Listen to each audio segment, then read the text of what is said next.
PV അൻവറും Rahul മാങ്കുട്ടവും Palakkad MLAയും youth Congress സംസ്ഥാന അധ്യക്ഷനുമായ രാഹുൽ മാങ്കുട്ടവും തമ്മിൽ ഇന്നലെ നടത്തിയ ചർച്ച എന്തിന്റെ അടിസ്ഥാനത്തിലാണ്? അത് രാഹുൽ മാങ്കുട്ടത്തിന്റെ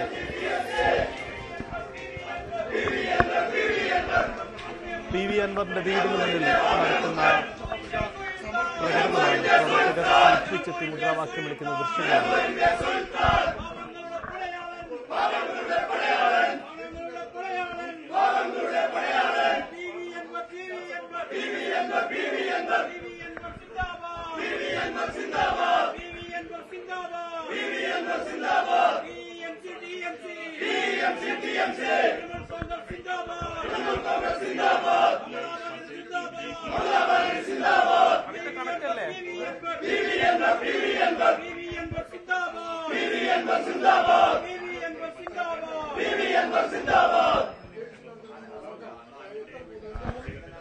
സജിത്ത്, TMC പ്രവർത്തകർ അൻവറിന്റെ അണികൾ ഇവിടെ എത്തി അദ്ദേഹത്തിന് അഭിവാദ്യം അർപ്പിക്കുകയാണ്. ഒപ്പം തന്നെ മത്സരിക്കണമെന്ന ആവശ്യം അവരുന്നയിക്കും.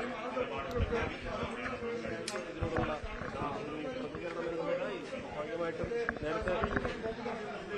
നേരത്തെ തന്നെ പ്രവർത്തകരിൽ നിന്നും വലിയ സമ്മർദ്ദമുണ്ടാകുന്നെന്ന് പറഞ്ഞിരുന്നു. സജിത്ത്, ഒരു നിമിഷം നമ്മൾ ഇതിലേക്ക് മടങ്ങി വരാം. ഇവിടെ ക്യാമറ ഒന്നുകൂടി സജ്ജമാക്കേണ്ടതുണ്ട്.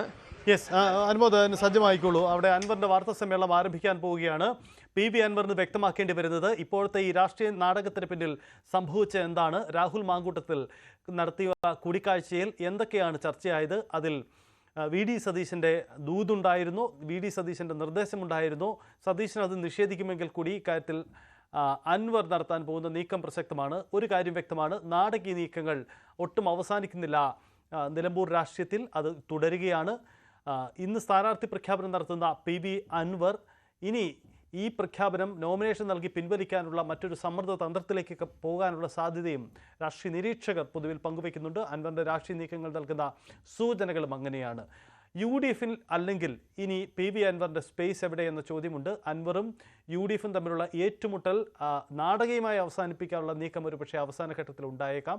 എന്തായാലും കാത്തിരുന്ന് കാണേണ്ടതുണ്ട്. തുടക്കം മുതൽ അവസാനം വരെ വലിയ ടെസ്റ്റുകളാണ് നിലമ്പൂർ രാഷ്ട്രീയത്തിൽ സംഭവിക്കുന്നത്. അതുതന്നെയാണ് തുടരുന്നത്.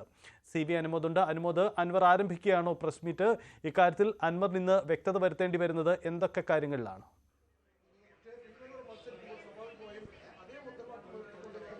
സജിത്ത്, അൻവർ അല്പസമയത്തിനകം മാധ്യമങ്ങളെ കാണുന്നത് തന്നെയാണ് അദ്ദേഹത്തിന്റെ അടുത്ത വൃത്തങ്ങൾ അറിയിച്ചിരിക്കുന്നത്. ഇവിടെയെല്ലാം സജ്ജമായിട്ടുണ്ട്.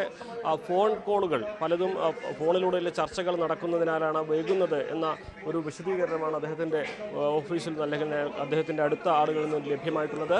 രണ്ട് കാര്യങ്ങളാണ് ഇന്ന് വാർത്താ സമ്മേളനത്തിൽ നമുക്ക് രാഷ്ട്രീയ കേരളം കേൾക്കാൻ ആഗ്രഹിക്കുന്ന അല്ലെങ്കിൽ അറിയാനായിട്ടുള്ളത്. രാഹുൽ മാങ്കൂട്ടം എന്തിന് കൂടിക്കാഴ്ച നടത്തി, എന്തെല്ലാം കാര്യങ്ങൾ സംസാരിച്ചു, ആരുടെ നിർദ്ദേശപ്രകാരമായിരുന്നു എന്ന് മറുപടി നൽകി. അതോടൊപ്പം തന്നെ നിലമ്പൂരിലെ സ്ഥാനാർത്ഥി പ്രഖ്യാപനത്തിൽ തൃണമൂൽ കോൺഗ്രസിന്റെ ഔദ്യോഗിക സ്ഥാനാർത്ഥിയായിട്ട് അൻവർ മത്സരിക്കുമോ, നാമനിർദ്ദേശ പത്രിക സമർപ്പിക്കുമോ, എന്താണ് അൻവറുടെ തീരുമാനം എന്ന കാര്യത്തിലും ഇന്ന് ഈ ഒരു വാർത്താ സമ്മേളനത്തിൽ വ്യക്തത കൈവരേണ്ടതുണ്ട്. മത്സരിക്കുമെന്ന് തന്നെയാണ് അൻവറിന്റെ അടുത്ത വൃത്തങ്ങൾ അറിയിച്ചിട്ടുള്ളത്.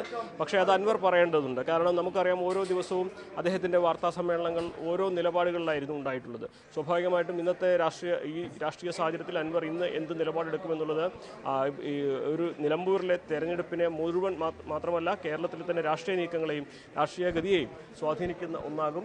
അതുകൊണ്ട് തന്നെ അൻവറിൻ്റെ നിലപാട് അത് വളരെ പ്രധാനപ്പെട്ടതാണ് ഈ ഒരു ഘട്ടത്തിൽ. ഈ നേരത്തെ സജിത്ത് സൂചിപ്പിച്ചതുപോലെ സ്ഥാനാർത്ഥി പ്രഖ്യാപനം നടത്തി നാമനിർദ്ദേശ പത്രിക സമർപ്പിച്ച് പിന്നെ അത് പിൻവലിക്കാനുള്ള സമയം വരേക്കും മറ്റെന്തെങ്കിലും സമ്മർദ്ദങ്ങൾ ഉണ്ടാകുമോ എന്നുള്ള കാര്യങ്ങൾ നമുക്ക് എന്തും പ്രതീക്ഷിക്കാം. എല്ലാ ദിവസവും ഓരോ തരം ട്വിസ്റ്റുകളാണ്, രാഷ്ട്രീയ ട്വിസ്റ്റുകളാണ് നിലമ്പൂരിൽ നടക്കുന്നത്, പ്രത്യേകിച്ച് PV അൻവർ നടത്തുന്നത്. അതുകൊണ്ട് തന്നെ അൻവർ എന്ത് പറയും, എന്തെല്ലാം കാര്യങ്ങൾ വിശദീകരിക്കും, എന്തെല്ലാം കാര്യങ്ങൾ പറയാതെ പറയും എന്നുള്ളതും കണ്ടറിയേണ്ടതാണ്. നിലവിൽ അൻവറിൻ്റെ വീട്ടിൽ വാർത്താ സമ്മേളനത്തിന് ഒരുക്കങ്ങളൊക്കെ സജ്ജമായിട്ടുണ്ട്. പക്ഷേ എപ്പോൾ ഇറങ്ങും അൻവർ, എപ്പോൾ മാധ്യമങ്ങളെ കാണുമെന്ന കാര്യത്തിലാണ് ഒരു സമയത്തിൻ്റെ കൃത്യത ഇതുവരെ ലഭിക്കാത്തത്. നമ്മൾ സജ്ജമായിരിക്കുകയാണ് ഇവിടെ. സജിത്തെ, യെസ്, അതാണ് സാഹചര്യം. എന്തായാലും അൻവർ വിശദീകരിക്കേണ്ടി വരുന്ന സാഹചര്യങ്ങൾ ഇങ്ങനെയാണ്. ഒന്ന്, ഈ സ്ഥാനാർത്ഥി പ്രഖ്യാപനം അൻവർ നടത്തുമ്പോൾ അതിൽ ഉറച്ചു നിന്ന് മുന്നോട്ട് പോകുമോ, സമ്മർദ്ദ തന്ത്രമല്ലേ എന്ന കാര്യത്തിൽ അൻവർ വിശദീകരിക്കേണ്ടി വരും. വിശദീകരിച്ചാൽ കൂടിയും നിലപാടുകൾ ഇക്കാര്യത്തിൽ മാറ്റം വരുത്തുന്നതാണ് മുൻകാല ശൈലി. ഒപ്പം തന്നെ ഇന്നലെ UDF